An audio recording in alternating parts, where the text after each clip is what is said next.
This is the Panasonic S5, a full-frame, 10-bit, 4K capable machine that comes in at under $2,000.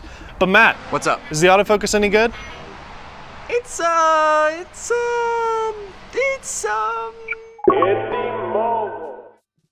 So you are probably sitting at your desk or looking on your phone and thinking to yourself, Dave, why should I care about the Panasonic S5? The A7S III just came out, it's amazing. The Canon R5 and R6 are here and they're probably gonna get better with firmware updates. And there's a potential full frame budget camera from Sony coming in the next couple of weeks. Well, I do think the Panasonic S5 has some unique advantages over those other cameras, and because it's coming in at a more prosumery price point at under $2,000, I think it's worth giving it a look, even if at first you're kind of like, eh. And by the way, this video is actually being shot on the A7S III, and we're gonna do a full review on that soon. So make sure to subscribe to Indy Mogul and enable the bell notification so you can get ready for the epic A7S III video. You know you want it. First off, let's talk about all the specs inside this camera for videographers. Now, I will say this camera is an amazing photography camera and it is a true hybrid. If you're primarily a photographer and you're used to the Panasonic ecosystem, this is a wonderful upgrade if you're somebody who has been shooting on a G9, for example. But if you're used to the S1, the S1R and you're a photographer, this may not be appealing to you because it is missing some of the pro features in those bodies. But the majority of this video will be about video.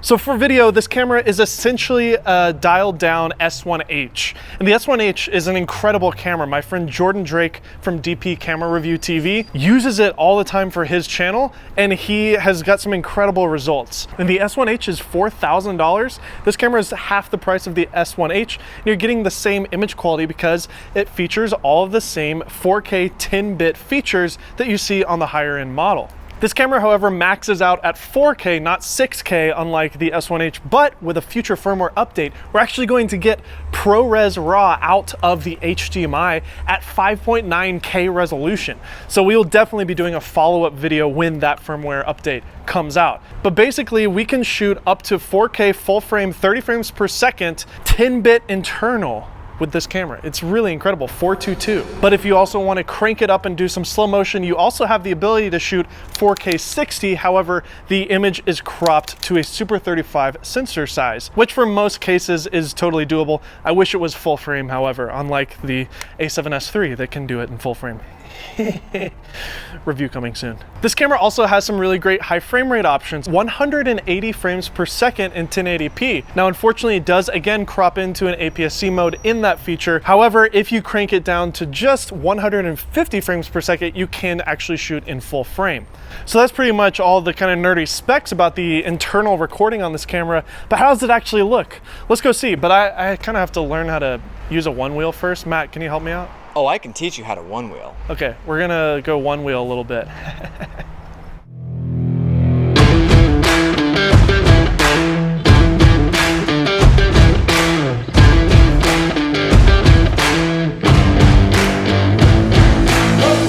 Let's see you do it, Matt. All right, let's do this. Whee! Nice.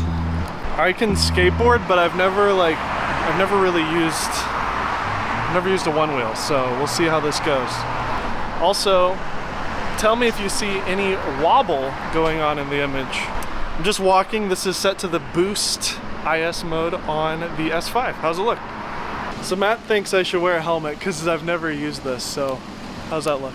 Is that good, Matt? It looks perfect. Right, you so are a champion of champs. Goofy-footed. Yeah, pretty much. Just like that? Pretty much, yep, Yep, and then you got the wall to your side. Take it away. Whoa. Whoa. Nice catch. That's like the classic, I've never used a one wheel. You're actually doing really well for your first time. Get to a point. Yeah, there you go. You're a natural. Not too bad, man. It's just one giant big wheel. The one wheel. The one wheel.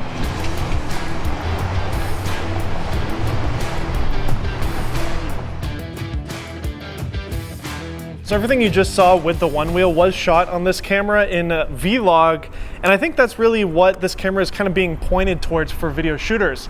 The S1H really falls into that filmmaker, indie filmmaking category, and if you need all the crazy pro features, the S1H has it. But this camera is really being marketed and sold as a content creator's tool, and the autofocus on this camera is decent enough to get by. Now that's one of the main things that you guys want to hear about with this camera, so let's talk about it. The autofocus on this camera, it is usable in air quotes. It's still nowhere near as good as what we're seeing with the A7S. I mean, Matt, right now, there's probably like a little box on my eyeball with the Sony, right? Yep. Yeah, right now it's tracking your eyeball specifically. I mean, it's gotten so amazingly good with these Sony cameras that it makes this look kind of bad at the end of the day. But when you look at it from Panasonic's perspective, this is the best autofocus that they've ever had, and it is tracking fairly well, but only in certain modes. When you shoot full frame 1080p on this camera, the autofocus works really well. When you shoot in the cropped 4K mode, the autofocus works really well. When you shoot in full frame 4K, however, the autofocus doesn't work very well at all. It actually reminds me a lot of the GH5 and what everybody kind of made fun of that camera for. So if you want good autofocus, make sure you're shooting in those two features, and that's it. That's all you get, really. The autofocus is sort of reliable enough in certain circumstances for full frame 4K, but my friend Jevin Dovey, who we'll link down below, he did a whole review using this camera on a gimbal, shooting some documentary footage, and he told me that he was not able to trust the camera at all when it came to autofocus on a gimbal in a very professional environment. So if autofocus is an essential tool to you, and I'm talking essential, then you're gonna have to probably look somewhere else, unfortunately. Another thing that makes this camera unique in the marketplace and why you should consider it before you buy the A7S is that it has a dual native ISO sensor in it. The same from the S1H, which is, again, a camera double the price of this. So you're getting a similar image quality for half the price on this thing. 640 ISO and 4000 ISO are the two native ISOs when you're shooting in the flat vlog picture profile. And Panasonic is saying that you get around 14 stops of dynamic range. And in my testing at ISO 4000, the image was very clean, and again, you have amazing dynamic range. So that is something interesting to consider. I can see clearly now, the rain is down. So Matt and I headed over here under this willow tree to tell you about the camera body, which in my opinion is one of the highlights of this camera. It just melts into your hand really well. I think Panasonic has knocked it out of the park when it comes to ergonomics with this camera. In particular, the white balance and ISO buttons are exactly where I want them to be on every camera. This of course is just my opinion, but I love having the ability to change my white balance and ISO at the touch of a button here with my index finger right next to the shutter button. I'm able to actually cycle through the ISO by pushing the button over and over. I don't have to push any other buttons or move any dials. And the white balance button is also here so I can do custom Kelvin white balance really quickly. You also get a nice joystick here if you're a photographer and you like having the joystick, so the joystick is there. And obviously one of the big upgrades here with this camera is the flip screen. The S1 and the S1R don't have a flip screen. The S1H has this cool hybrid flip out and selfie screen thing. It's really clunky and big, and it is a wonderful thing to have, but this is just a simple little flippy selfie screen, so that's wonderful. Also, they designed it well with the mic jack being out of the way of the flip screen, a small feature that a lot of camera companies seem to overlook all the time. So you can actually have your mic plugged in while flipping it out and going into selfie mode. So a full frame camera, smaller than a GH5, fits great in the hands. Wonderful thing here with the S5. Another thing that makes this camera great is the IBIS. See? I'll put it on the screen there. This thing can do 5 stops of image stabilization with any lens and up to 6 stops of stabilization if you use one of their lenses with IS. It does the dual IS thing. You can shoot with just the IBIS, so the sensor moving around, stabilizing it, or you can enter into the boost mode that gives you a little additional electronic stabilization. It does crop in a little bit, but it adds that extra fluidity that you need. There is a little bit of wobble on the edges if you're using a wide angle lens like several other IBIS systems out there, but I've seen camera companies like Olympus fix this with software, blending electronic stabilization with the IBIS system. So hopefully over time Panasonic will fix some of the wobble issues with IBIS. We're not there yet, but this does look a lot better than what I've seen from other camera companies, especially Sony. Sony's IBIS is decent, but it's not as stable as this. But I mean, how's it been for you, Matt? Have you liked it? Pretty great. All right, subscribe, watch that one, it's coming soon. With the S5, you get a full frame cinema capable machine to shoot all the 4K and epic slow motion B-roll that you would ever need for any project, unless your B-roll is a little thin.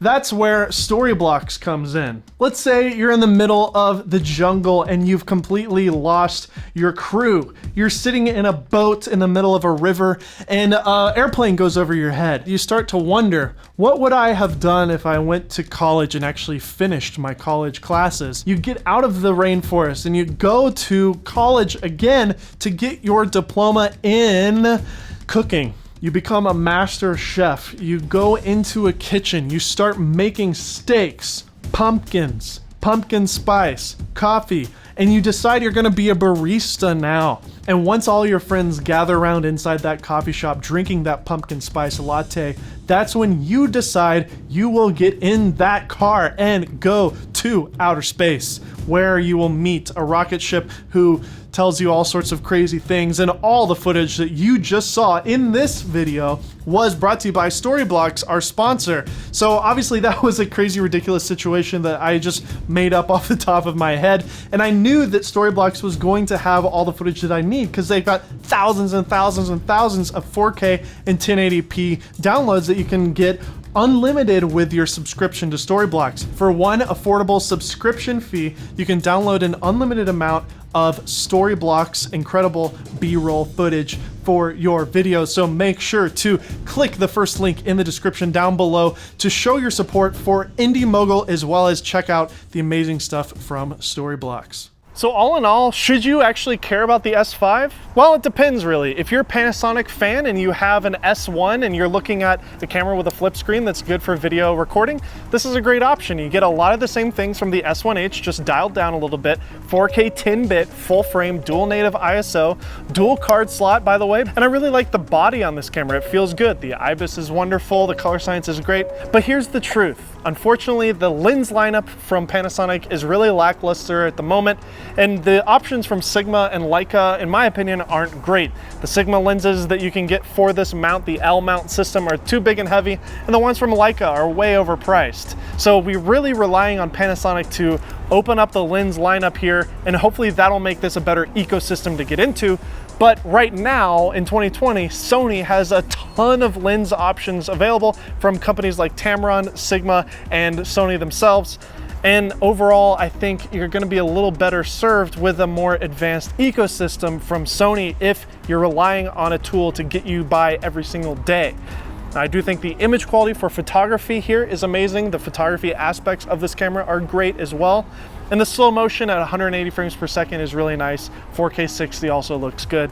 But we're in a weird time. There's a lot of great cameras right now, and should you spend $2,000 on this camera or put those $2,000 towards something like an A7S III that you then have to save another $2,000 for? Wow, yeah, that's a lot of money. So if you're in a budget and in a pinch, maybe this is the right tool for you. And if not, just wait a little bit. Sony will have something that'll compete well with this probably really soon. So make sure to subscribe to Indy Mogul and enable the bell notification to see our future reviews. Let me know your thoughts about the Panasonic S5. Is it any good to you? What are your thoughts? Let me know. Once again, I'm Dave Mays. This is Indy Mogul. That's Matt behind the camera. Yo. We'll see you next time.